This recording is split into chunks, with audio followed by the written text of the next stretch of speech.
예, 보신 것처럼 오세훈 서울시장의 서울형 거리두기의 중점은 자가 진단 키트를 활용한다는 겁니다. 빠르게 도입을 해서 자영업자의 숨통을 트이게 한다는 의견과 정확도가 떨어지는 자가 진단은 혼란을 야기할 뿐이라는 의견이 팽팽한데요. 네, 서울형 상생 방역에 대한 양측의 입장을 들어보겠습니다. 먼저 더불어민주당 정순희 양천구 의원 화상 연결돼 있습니다. 의원님 안녕하십니까? 예, 안녕하세요. 정순희 의원입니다. 네.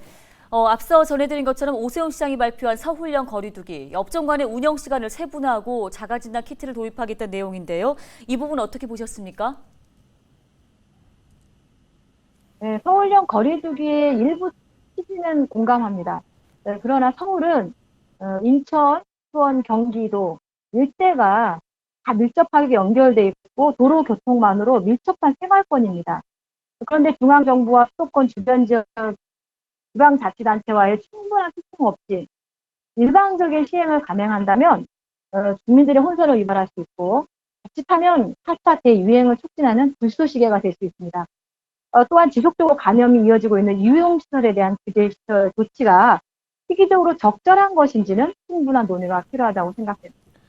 네, 지금은 이 4차 대유행의 기로에 서 있는 엄중한 상황이잖아요. 영업시간을 연장할 경우에 전파 가능성이 높아진다거나 자가 진단 키트에 대한 신뢰가 낮다는 의견들도 있습니다.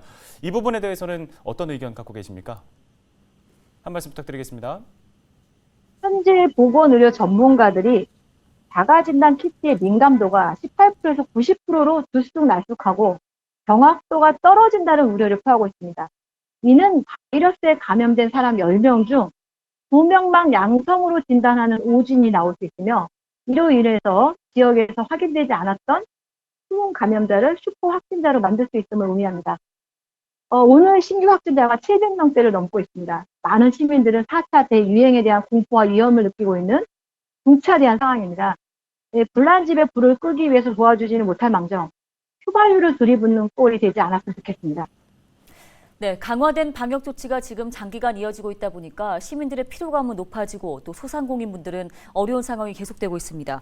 끝으로 방역과 민생의 균형점을 찾기 위해 어떤 노력이 있어야 한다고 보시는지요?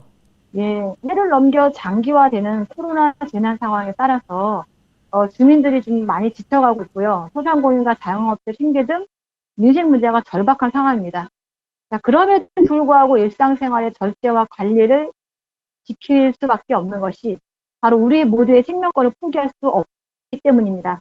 민영과 방역은 모두 중요하며 어느 하나 가벼이 볼 수 없습니다.